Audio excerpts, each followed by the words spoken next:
10 seconds. 5 seconds.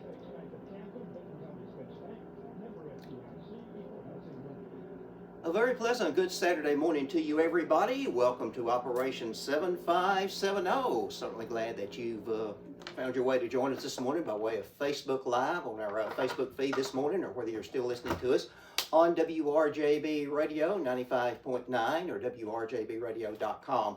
But great to have you with us as we close out the month of January and looking forward into the month of February. And in our studios today, I have a couple of good buddies, and we're going to talk about a subject that everybody talks about, nobody can do anything about it. That's our weather. And to do that, we have a couple of gentlemen. They're certified weather spotters with the National Weather Service out of Memphis, Tennessee, and beyond that. But they do much, much more and have credentials beyond the weather spotting certification. We're going to talk about that. But Ben Richardson and Brad Ferrier. Gentlemen, welcome to the show today. I appreciate it. Thank you. Flash. Great to be with you, gentlemen, as always. I was looking at my talking points and discovered that it's been about 2 years since we've had you. But hey, I thought it's been a great time to have you back because we've had a lot of weather, a lot of different patterns in the past couple of months to go through here. Yep. Yes, sir. Yes, sir. Basically, it started with the December 10th tornado outbreak. That was a big event for us. I don't think either one of us slept for probably a 3-day period leading up to and during that event. As you know, the south end of the county got a little damage from that, but all in all, we were really lucky compared to the folks around us. Yeah, that went through. Of course, we heard the damage down at Mayfield, Kentucky, of course, and also Dresden, down around Reelfoot Lake, and down into Middle Tennessee, of course, then, and it just seemed like we were just left out, thank the good Lord. Well, thank the good Lord. So far, knock on wood, we've been really lucky. If you look at the statistics, every county around us has had major effects, and so far, again, knock on wood, we've been spared a lot, other than down in the Sugar Tree area. They sustained an EF0 with winds of estimated 90 miles an hour in that area. A lot of uprooted trees, and some trees snapped that thing, but no structural damage and no casualties. And you know, that's always been my goal. Absolutely. Well, let's talk about some background information about you gentlemen, if you will. Brad, let's start with you. Give us your background and how you ended up here in Benton County. Well, I am a college graduate. I have a degree in banking and finance, of all things. I don't use it at all whatsoever, but I do have it anyways. We moved here from Florida about 4 years ago.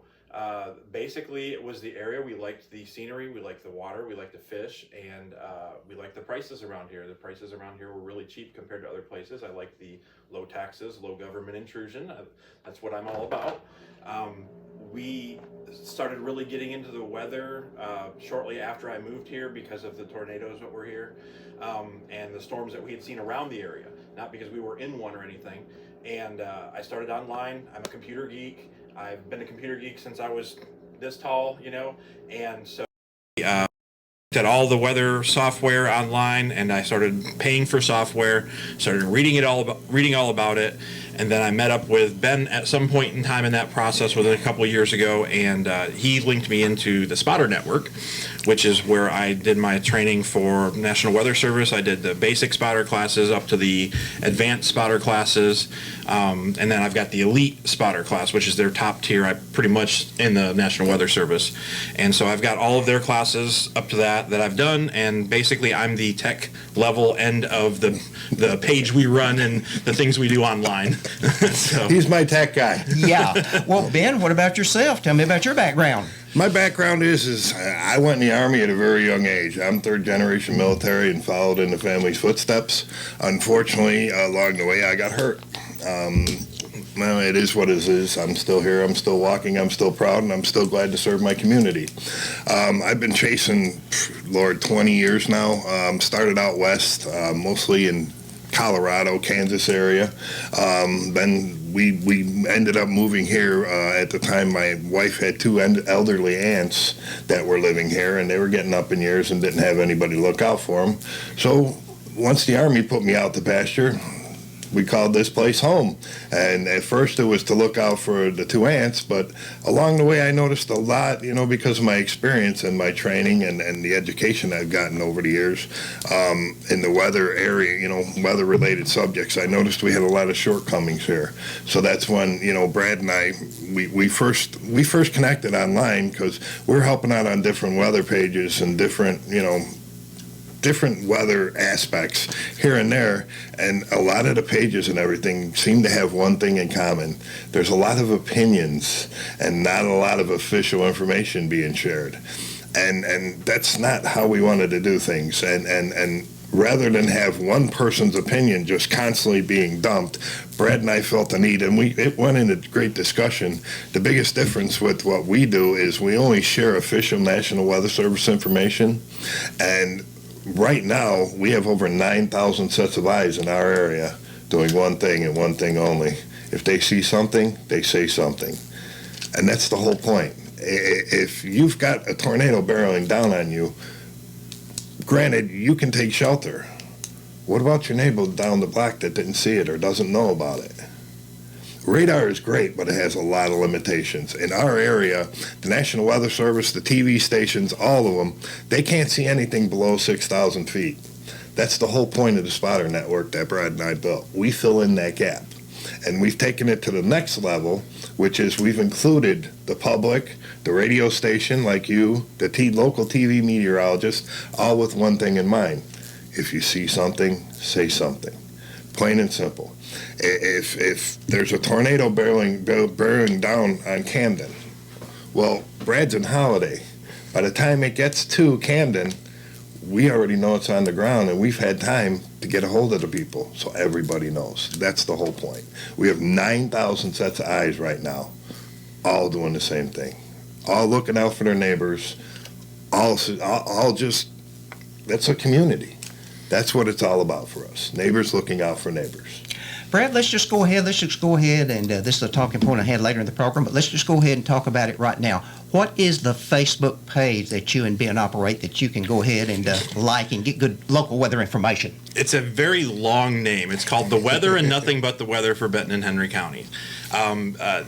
We did that just to kind of filter out a lot of riffraff. It is a closed group. It's not a public group, and we do that, again, to keep out a lot of weird people trying to join and, from out of area and things of that nature. It's basically just for our area. We also run a page, too, that I kind of just share the pertinent information on. That's not a group. It's an actual public page, so that way people can share some of our content and stuff to other people.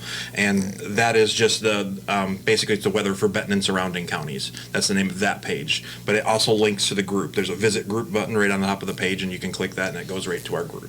So.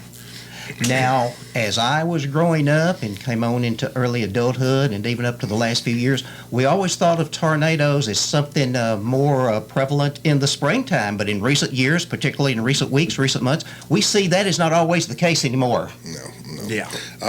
There's a lot of people don't understand about the weather especially in our area. Like you said, the common belief is it's a springtime thing. Actually, here in our county, in our area, we have 2 tornado seasons, one in the springtime and one right now during the winter months. A lot of people don't understand that, but like for instance, just running over some numbers, historically, there have been 25 tornadoes, all confirmed right here in Benton County. The majority of them were wintertime storms. And people they can't grasp that concept because they're not used to it. See, everybody's used to what they see on TV and they hear here and there about tornado, Texas, Oklahoma, all that. As you remember, there's several studies going on right now suggesting a strong suggestion that what's commonly known as Tornado Alley has shifted and is now east and is considered Dixie Alley. Well, Dixie Alley is right over our heads. Now, I don't say this to scare you. The word is not, I just want to emphasize this.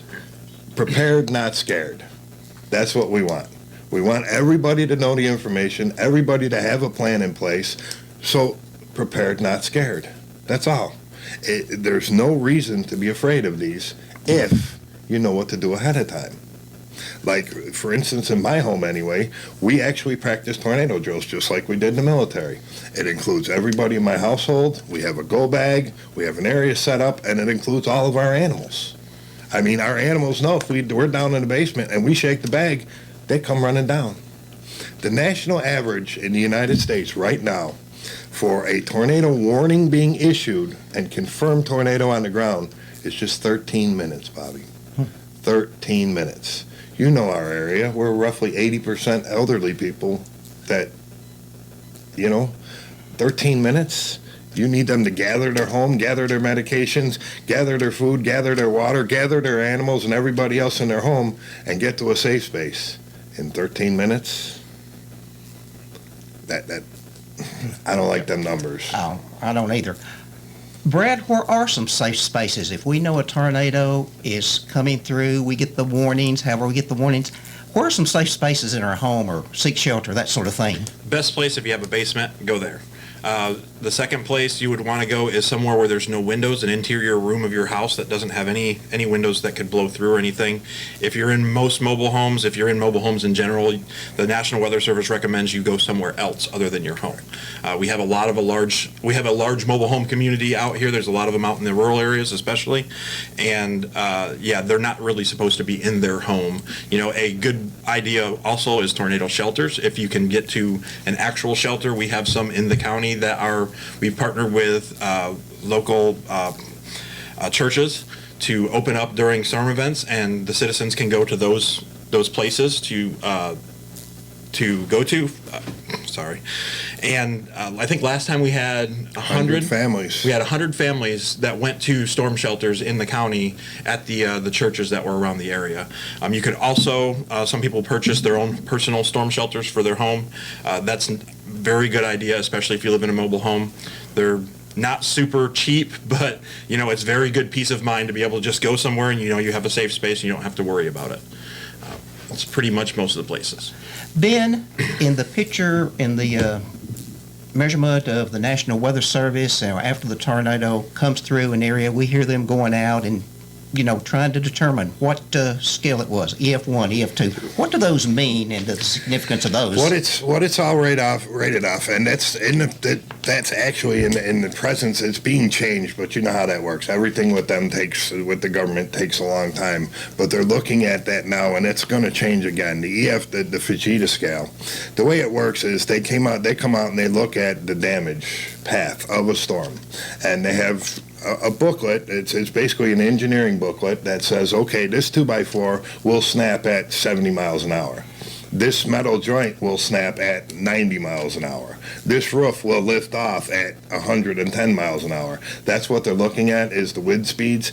But the problem with that, and always been with that, is it's looking at a relatively populated area. It doesn't cover so much in the rural areas like we have. Yes, they can look at our trees that are snapped and falling in different directions, but that doesn't give you a true estimate of the wind speeds.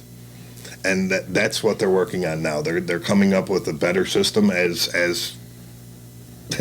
of last I heard, but when that's going to come out, I have no idea. But it's all based off of engineering and how much, I hate to say it this way, but how much the tornado is eating. Yeah. Well, Brad, also sometimes we hear the Weather Service use the term straight line winds that have gone through an area and done significant damage. So in the big picture, what's the difference between a straight line wind and a tornado? And if there is damages, why is it important for a homeowner to know if he or she was hit by a straight line wind or a tornado? Well, straight line winds are basically just as they are. It's a straight push of wind one direction to another direction, whereas a tornado is a twisting rotational pattern, and with tornadoes they have a lot of suction with them. They'll actually pull things and lift things up. A straight line wind will just push things down. So when you have a straight line wind, it might hit the side of your house, it might blow off a couple shingles or something, but it usually doesn't pull the roof most of the time. Whereas a tornado will actually lift and pull that roof off of a structure or anything. It's vehicles even, for that matter, which we saw in Mayfield, and those are the largest differences between the two. I forgot what else. As a homeowner or a business owner, Yeah. who's damaged by a straight line wind or a tornado, Yeah. why is it important to know the differences? Why the support and other differences? Or, Yeah. as he tries to get the relief. Yeah, through yeah. Government. I mean, as far as the differences go, those are the largest differences. Sure. And as a homeowner, you should know that. If we have straight line winds coming in, you should prepare mostly the same way if they're heavy. We had a Derico that came through. The ratio, yep. How many years ago? That was a couple years ago when they blew the semis over on the highway on I-40. Yep. That was what that was. It was a lot of trees pushed down, semis blown over. There was large structures, barns and things like that were able to be pushed over or pushed, close to being pushed over because of those straight line winds. The biggest difference is from my aspect. And my aspect, again, a lot of people don't realize this, but there are several different variations, just like with a doctor. You have a neurologist, you have a foot and ankle guy, a throat guy. There are different aspects to meteorology. There's a guy that just focuses on radar. There's somebody that just focuses on forecasting. There's somebody that focuses on winter. It's all cut up, literally, and that's it's a specialist all along the way. The biggest difference on a tornado versus a derecho or a straight line wind event, it's harder to see on radar. I can see rotation pretty easily on a radar, but a straight line wind, all that appears is a bow. And there's bows in the radar all the time. Does it have straight line winds? Doesn't it? The only way to know is to have the spotters out ahead of it and say, hey, look, we just got hit. That way we know it's a straight line wind event, and we can get the word out. Hey, look, there's 70-mile-an-hour winds headed your way. Or the duration of tornadoes now, are they taking a longer length than from what we were used to growing up then? I mean, this one that went through Mayfield, the path that it took, and, the one we had through coming here 2 years ago that did damages out on Ballard Road and the Bethel Church out in that area. It seemed like that started west of us, but went all the way over into the Cookville area. So are they taking longer than they used to be? If you look at historic events, really not. The biggest thing is there's three patterns that we tend to follow, and it comes out from the National Weather Service every year. The SBC, National Weather Service, and NOAA puts it out. They put out a forecast. There's an El Nino, a La Nina, and a neutral. What we're in right now, and we're forecast to be in, by the way, through our next storm season, unfortunately, is a La Nina year. What happens with that is, I know it's hard to look at the big picture, so bear with me here. What happens is the winds down on the Pacific Ocean, they blow all the warm water going west. Well, what replaces the warm top surface water is the colder deep water, and that affects our wind pattern when the jet stream comes into play. Historically speaking, the larger tornado outbreaks and the more frequent weather events tend to happen during the La Nina years. That's when it goes all the way back to 1950, and during the La Nina years, that's why they do this forecast. Those are the years that tend to have more tornado outbreaks, more severe weather events, more winter events, for our region anyway. Brad, things like the jet stream that Ben has just mentioned then, do they also have an effect? Well, for instance, particularly with wildfires in California, and over a period of time, we see maybe the haze, the smoke coming from California. It drifts all the way east. Does things like jet stream play a role in those type of activities or those type of events? Yeah, absolutely. It will pull that smoke and actually push it all the way down to here. We get a lot of actual African dust, too, that comes from the east coming this way west. That happens more likely in the summertime than it does in the other times of the year, but we'll post periodically about that, showing like when you get a lot of people having hard time breathing, when they're like, it's clear out, why do I not see anything? Well, if you look just right, you can see a little bit of haze, and it'll be the African dust coming across, or smoke from the west coming this way, and it comes into the area and actually affects your breathing and things, and you don't even see it. Ben, anything to add to that? The jet stream, believe it or not, that is the major weather pattern. That's what pushes everything. Now, the jet stream is so far up in the atmosphere, many people don't realize it or think about it, but there's winds up there moving 200, 300, 400, 500 miles an hour. And they'll push a storm from one end of the country to the other. Where we tend to have issues is when the jet stream kinks. When the jet stream normally goes west to east in a common pattern. When it kinks, that's when you have to really watch out, because now normally we get our winds here out of the southeast. When the jet stream kinks like that, it's adding a new inversion. So as the wind molecule is raising up and the winds are coming from the south, the jet stream's picking it up on the higher levels, and now it wants to push it the other direction. Well, guess what happens when you have opposing forces? That's when you start to get the isolated spin-up thunderstorms. That's when you get the isolated tornadoes. That's what people need to really. I mean, those strong we've dwelled a little further into it than the average person, but everybody from your teenage child all the way up to your grandmother, the spotter classes are available for everybody, and they're all free, and all it is just great information for everybody. What most people don't realize, and it's sad to be honest with you, everything, everybody has their favorite meteorologist on TV. Everybody has their favorite weather station. Everybody has their favorite. Only the National Weather Service in the whole United States is authorized to issue advisories, watches, and warnings.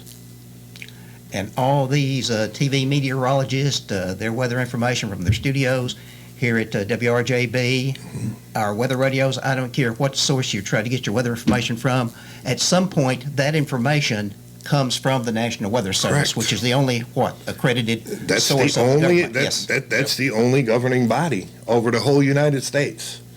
Everything else, yes, there are a lot of great trained meteorologists out there. Don't get me wrong, but as that last snow event had that we talked about quite extensively, they were putting out 17 to 20 inches a week before, 17, 24 inches week before, 5 days before. We're going to get, oh my Lord. Well, what they don't realize is, again, we live in a retirement community, and that sent people into a panic like you wouldn't believe. I had more than one senior citizen contact me and ask me, Ben, what's going on really? Because they're blowing their month's budget on something that never existed, never came true. While they're following their favorite meteorologists here, there, or their Facebook opinions, the National Weather Service stayed quiet, never said a word until a day before the storm, and they said, hey, you guys are looking to probably get 3-4 inches out of this. But by then, these senior citizens, in panic and fear, blew a month's budget for a storm that never, again, that is our biggest point. Prepared, not scared. Yeah, and those had models to them as well. Yeah. They had all the models were showing high amounts, and that's why these people were saying 17 inches, 20 inches. All the forecast models were all saying the same thing. Right. And what I tried to remind people, don't look at the numbers, look at where it's at. That's all we care about.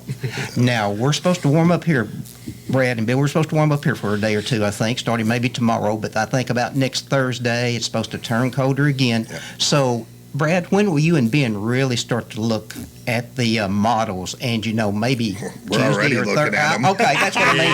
Yeah. I understand that. You're I know talking that. about it outside the parking Of course, lot. I understand that, but how far in advance of next Thursday will you two really start looking more and more and getting maybe a more thorough idea of what we may be in for starting Thursday? We usually try to keep everything within 3 days. We start at the 3 day, because more than 3 days out, it's not really a sure thing at all. It's a 50-50 at best. So we usually, but we'll start looking at models right now. I've actually, talked about it a couple days ago even, about Thursday in particular, because it looks like it will be the next event that we have.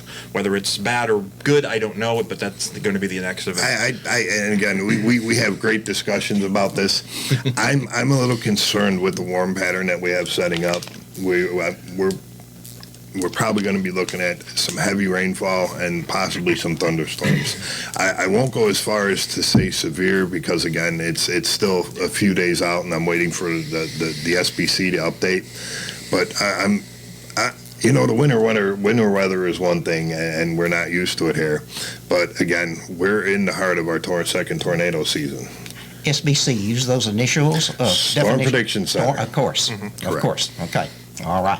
Well, I tell you, time is rapidly getting away from us, and we need to take a break right now. So we appreciate our good sponsor, the Apex Bank, for being with us, as they have for so many years on Operation 7570. And we'll be back to continue the discussion in just a moment. Apex Bank of Camden, proudly serving the Benton County community since 1931. In recent years, through growth and expansion, we've taken that same local community spirit into other markets. Today, with over 20,000 customers across Tennessee, our business philosophy remains the same. Local people making local decisions, serving our friends and customers, and investing in the communities that we serve. Here for you yesterday, today, and tomorrow. Apex Bank of Camden, member FDIC, equal housing lender. Welcome back this morning to Operation 7570. Our topic of discussion today is weather, and in the studios live with us today, Ben Richardson and Brad Ferrier. They run a Facebook page, and that gives you all sorts of great local information about the weather, what we can expect. And we talked about that the first portion of the program, but we'll give that information out in just a few moments again to our audience. But one of the things we've talked about in the first segment of the program has been weather spotters and the important role that they play, particularly to our area. Brad, what is the definition of a weather spotter, and how can an individual like myself become a weather spotter certified by NWS? I don't know the specific definition of a weather spotter, but a weather spotter is basically somebody that has been trained by the National Weather Service to look at the weather and know what they're seeing and report to the National Weather Service or to a spotter leader like Ben as to what they've seen. It's not really a responsibility, but it's something that they should do if they are trained at that. It makes it easier for everybody to see. As far as anybody can do it, pretty much. It doesn't matter who you are. I think they have everything down to, do you know what the age level is? I don't remember what they started at. They prefer to have somebody in the teen years and above, because it is official, it is taken very seriously and official. Yeah, but you don't have to necessarily be an adult. You can be kids. No. Yeah, absolutely. Yeah. The spotter class is great information for everybody. Plain and simple. Everybody with an interest in weather who wants to be able to look up at that cloud and say, hey, look, that's a cumulus cloud. No big deal. Hey, look, that's a rotating wall cloud. Uh-oh, time to call somebody. Yeah. As I mentioned to you gentlemen before we went on the air this morning, I got out late yesterday afternoon to go to a ball game out at the high school, and as I look back to the north, those clouds were dark. What kind of clouds were those, and how did they lead to that little burst of snow we had? They were snow squall clouds, exactly what they were. They look a lot like ominous dark storm clouds, but they're not. They're just winter, snow clouds is all they are. They're really not a huge difference in how dense. They look. They're more dense because of the ice crystal. You got to remember, every cloud, no matter what formation is essentially just ice crystals, and the volume and the density is what you're seeing. System really moved through very quickly though yesterday, didn't it? Yeah, it was a cold, reinforcing kind of cold front, and that snow cell was actually a really small patch on radar, and so that's why it just came in and kind of came out, and it was still warm out. The ground was still warm, so nothing stuck. It just kind of was there, and it was kind of nice for people to see some big snowflakes. Yeah. Then when a significant weather situation moves through our area, whether it's severe weather with a tornado maybe coming our way, or perhaps winter weather like we've had 3 or 4 times in the month of January, what role do the spotters play with your Facebook network? I mean, do you have spotters here across Benton County and surrounding area? We have spotters in every county that adjoins to Benton County right now. That's how much we've grown in the 4 years since we started this. All of our certified spotters, everybody who's actually taken the classes, they're part of our. We have a separate chat open and running all the time, specifically just so we can talk and discuss things before it gets out to the general. Again, prepared, not scared. We're not trying to scare anybody. So again, with the 13 minutes in mind, we want longer time frames. Sorry, we want longer time frames. We want longer notifications. That way we can get the word out. So as far as our actual spotter network goes, yeah, we've distanced out to all the adjoining counties around Benton County right now. Brad, do you have a comment to add to that? Or? We also do the Zello. We use we have a push to talk app, so it's kind of like the old Nextel push to talk where it beeps, and we'll use that as spotters to talk to each other, so we're not having to message between each other. And you just push the button and talk, and it just beeps. As you remember, we finally achieved, after all 3 years of fighting, we finally achieved our Storm Safe Community certification here in Benton County, as you covered it. Part of that was we followed the National Weather Service directive, and they're very strict about that. As a minimum, we have to have 3 means of communication, 3 constant means of communication, solid, so we can get the word out to not only them but the public. The Code Red system that we use here, that's part of that network. The Zello app that we have, the internet, the phones, the direction, God forbid, when that terrorist attack happened in Nashville, a lot of people lost their 911 center. We did not. Did you notice that? I noticed that. That's all part of that Storm Safe community certification. That's why when others were affected, we were not. Prepared, not scared. That's the whole program that the National Weather Service is running now, and that's the directive that we follow. At the moment, in the county, in our county, we have 3 what we call spotter coordinators. We've taken separate classes. We had to get certified to do this. At the moment, Jessica over at the sheriff's office, who's a dispatcher, is a spotter coordinator. Scott Hill, the deputy EMA director, he is certified as a spotter coordinator, and myself. All these spotters report back to me, and I am the direct connection to the National Weather Service. That way, they're not getting erroneous or false reports, because at the end of the day, scared, prepared, not scared. This man's sitting there trying to make a decision whether or not he should hit a tornado warning and send people into a panic needlessly. Well, that eliminates a lot of that when he knows when I'm calling in, it's already verified. There is no delay. There is no, oh, I got to check, I got to look, it's done. Again, expanding that time frame. That's what it's all about. That 13 minutes is good, but we want better. That's what everybody at the National Weather Service, all the spotters, that's what we want. We want to expand that number out as far as we possibly can. Just like I'm sure you noticed on our Facebook page. 3 days before an event, Brad and I will start touching heavily on it. Hey, look, guys, Storm Prediction Center putting us under a moderate risk already. Storm Prediction Center is putting us on advanced. Those are different levels, and at each different level, it affects how people react to it. If it's just going to be common thunderstorms, I won't even say nothing about it, because we get thunderstorms all the time, and everybody around here, they know it. Yes, lightning is dangerous, but is it as dangerous as the possibility of a tornado? No. So that's why I don't hype. I don't, we stick to what the National Weather Service, the Storm Prediction Center, and the Weather Prediction Center are saying. You mentioned communications and the important role of having a source of communications, and we saw that very well about 6 months ago, 4 or 5 months ago, I guess, over at Waverly when the flooding came through there. They were without cell phone service, internet service for a long period of time, Brad. Correct. Yeah. We try to make sure those warnings are out as soon as possible. Weather radios, now people think of weather radios as just for tornadoes. They also put out a flood warning for that specific event. And if people had weather radios in their homes, they may have been able to be notified early enough to be able to do something. They had flood warnings and flood watches for that specific event.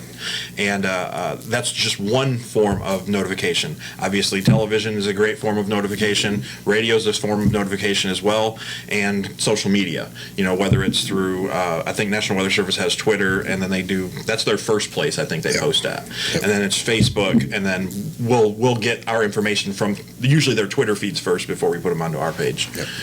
But the key with the social media is, and you and I have touched on this, be careful where you're getting your information from. Really, if it's one guy putting out his opinion versus official National Weather Service information, you might want to consider the source and go to the source. The National Weather Service has everything across the broad spectrum. All you have to do is look for it. Doesn't cost you a dime. Ben, how does one become a certified weather spotter with the National Weather Service? There's multiple levels of storm spotting, and it just depends how far you want to go with it. The basic storm spotter class runs about an hour and a half. Usually they're on site up until this pandemic mess. The National Weather Service will work with your local, your county EMA. In our area, it's Mr. Key, the EMA director, or Scott Hill, our deputy director. They'll set up a date like the one we had in Big Sandy a few years back, and they'll come down and they'll actually teach the class. That's the basic class. The advanced class is a little different. That's where you're starting to get into. They want to know, you know what you're doing. So that's when the testing procedure comes in, and you'll have to, it's about 2.5 hour class, and you'll have to take a test at the end of that. And then the level above that is the elite spotter. The elite spotter is a 4-hour class with an 80% or better to pass. That's the top of the line as far as the National Weather Service goes. Now, besides that, both Brad and myself, again, because I pushed everybody, all of our spotters constantly to train. Brad and myself are also members of the National Spotter Network. That means we have, when you look at your radar programs, like the radars on your phone, you'll see a dot on there every so often. Well, that dot is us. We've tested, we've trained to the point that the radar programs that all the forecasters, the National Weather Service people, the chasers, that they use, they look at that radar and they're watching a storm coming, well, they'll see our dot there. And they know by clicking that dot, they have a set of eyes on the ground trained right there. That's through the National Spotter Network.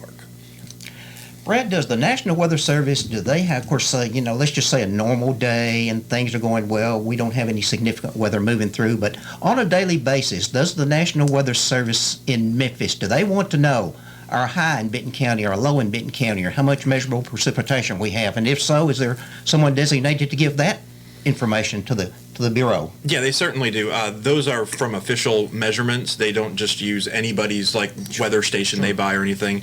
They have the CCORA ASOS. It's called an ASOS system. And at the moment, our closest one is located in Paris, and it's been having issues a lot lately. So I don't know. So take this with a grain of salt. But the last I heard, the state had reached out, and they'd asked specifically at our airport if we could benefit from an ASOS system. What an ASOS system is, it's 24 hours a day. What's the sky doing? What's precipitation doing? What's the pressure doing? What's the winds doing? It's a constant source that everybody, from the meteorologists to the media to all government levels, can just click one button and see exactly what's happening right here, 24 hours a day, 7 days a week. Those are typically at airports. Yeah. I remember back years ago when I first got into portable scanners and listening to scanner information, ham radio, monitors of those frequencies, and I think every evening, I want to say 8, maybe 9 o'clock, somebody on the ham radio would come around and they would be giving the information to the Weather Service. Then you just heard those network people from the various counties. A lot of that has changed now as technology has grown. Sure. There's more. They're I don't want to say they're backing away from the ham radio end of it, but ham radio is what it is. It's like these old radio stations. You know what I mean? Everything's going digital now. Everything is. So now they've gone to what's called a DMR platform, which is digital.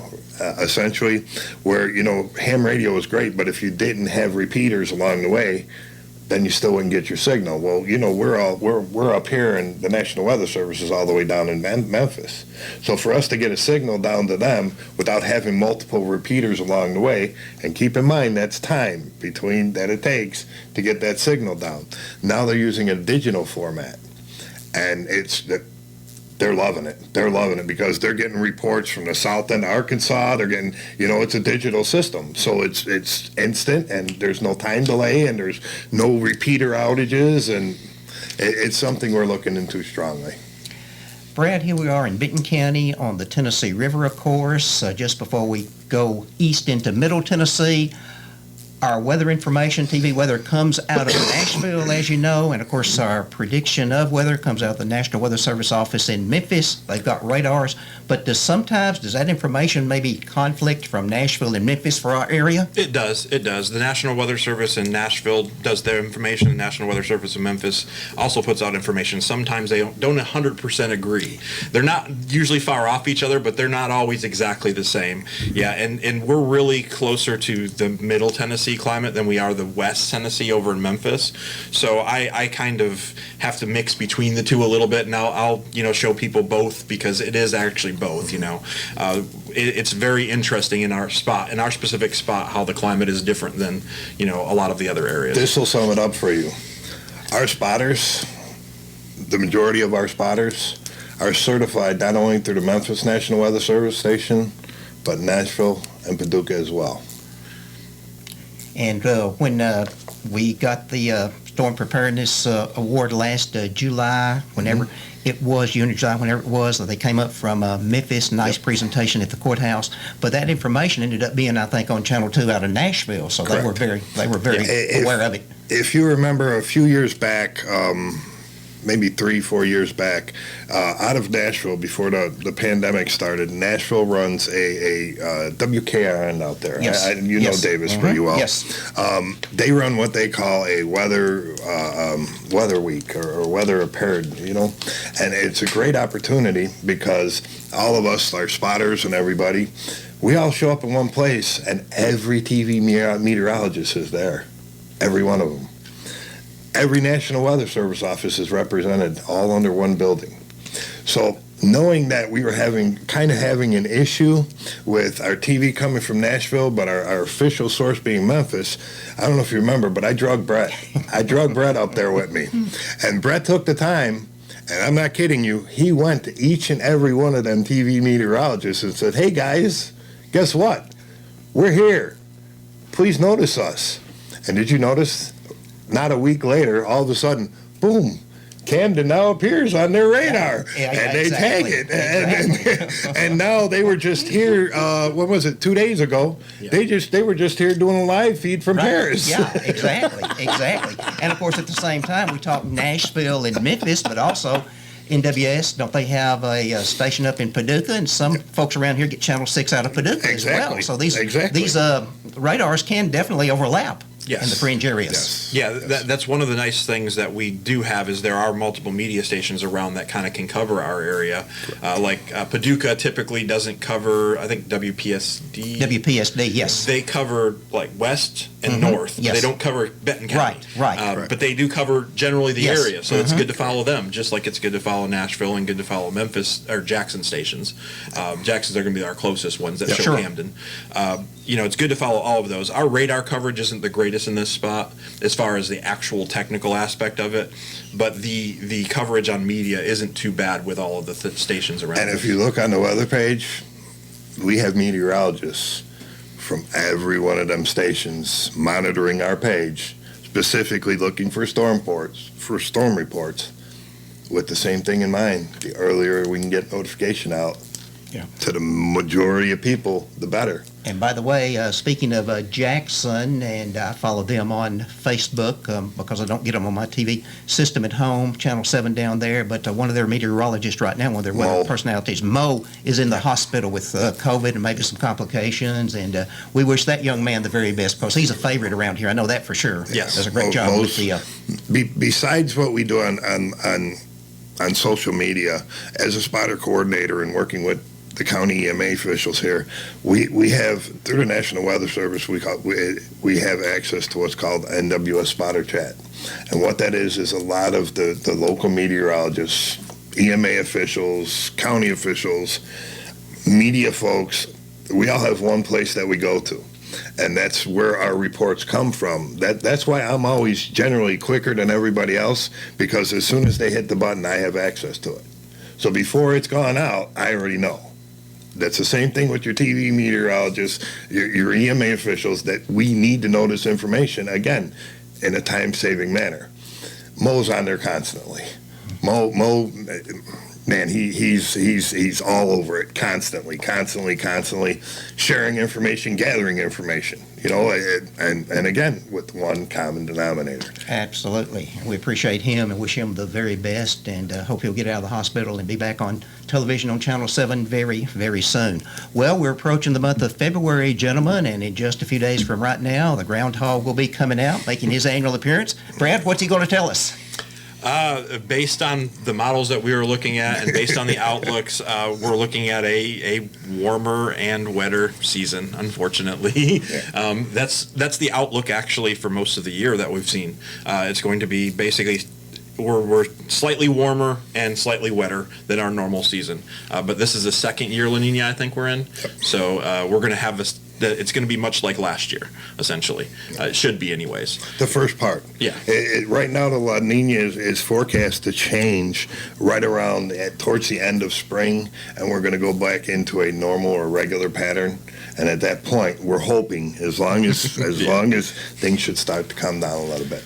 But what Brad and I constantly talk about, what we're seeing at the moment is first part of February, what you see is what you get. End of February, that's when the warm weather starts to come in, and that's when my ears start to perk up a little bit.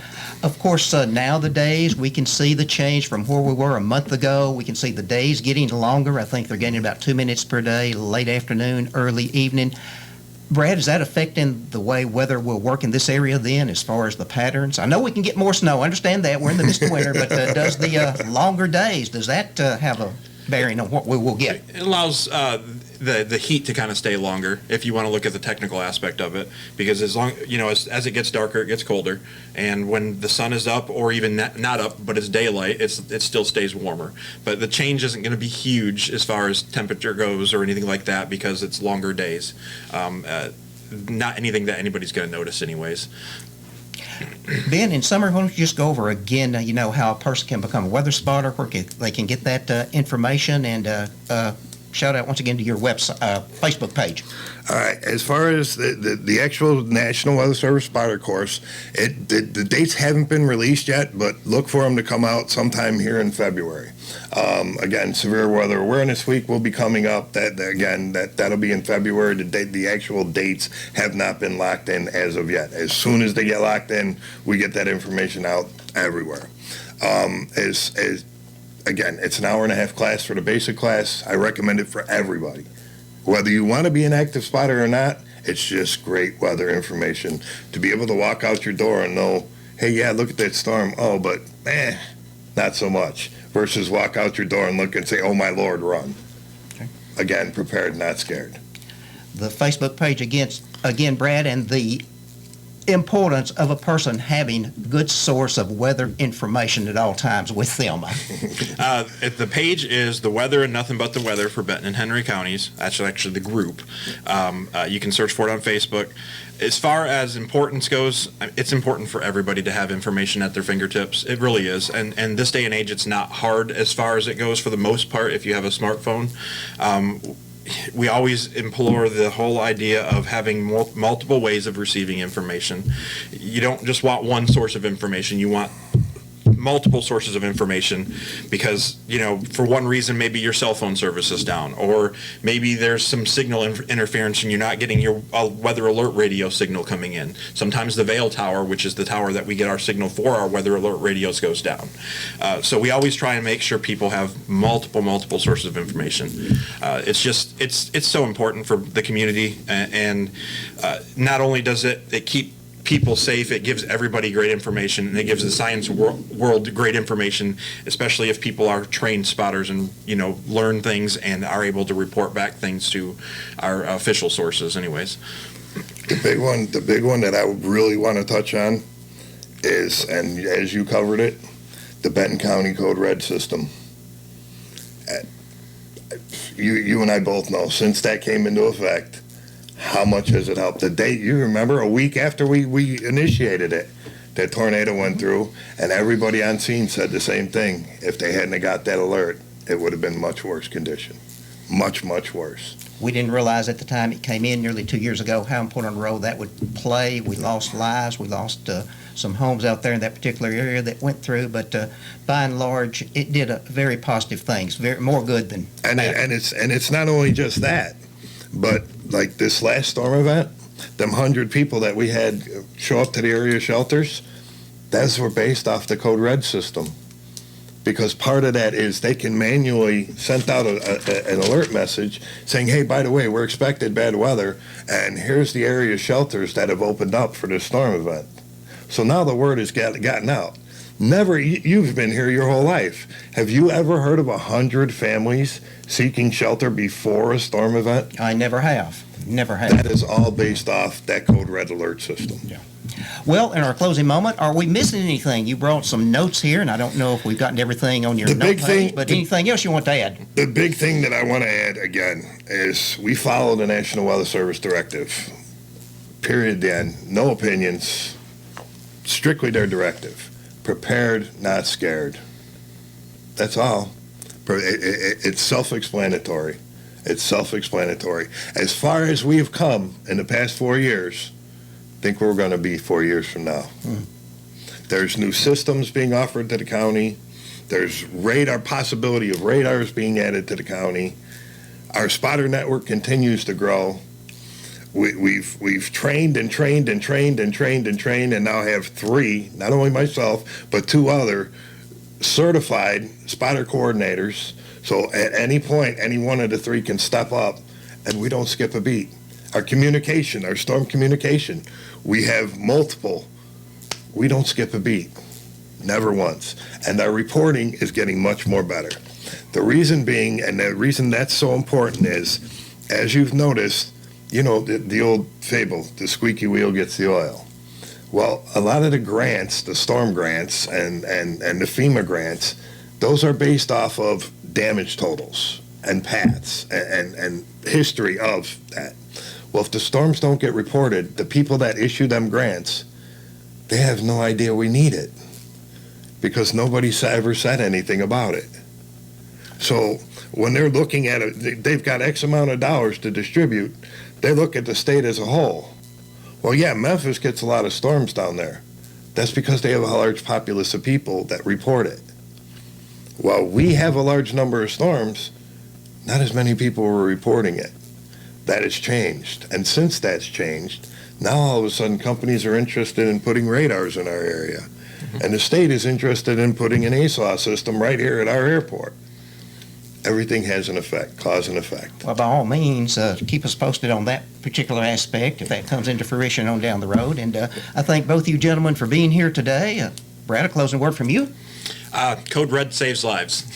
Yes. That's the website address, actually. It's coderedsaveslives.com. And I really think that is a huge aspect that we need to really kind of, hit on a little bit in the community. It really isn't advertised, and it's a great, our county pays for it, and it's a great asset because it not only does work with your cell phone, but it works with even emails. It works with your cell phone, landline, and emails. So if you don't have cell phone, if you just have a landline, if we can get you signed up on that, at least you'll get a phone call of a warning or watch if you don't have anything else. And that's why we really like to get that kind of message out there to the community. And another great thing about the Code Red system, remember back in the day, the weather radio would go off and the storm was 5 counties away.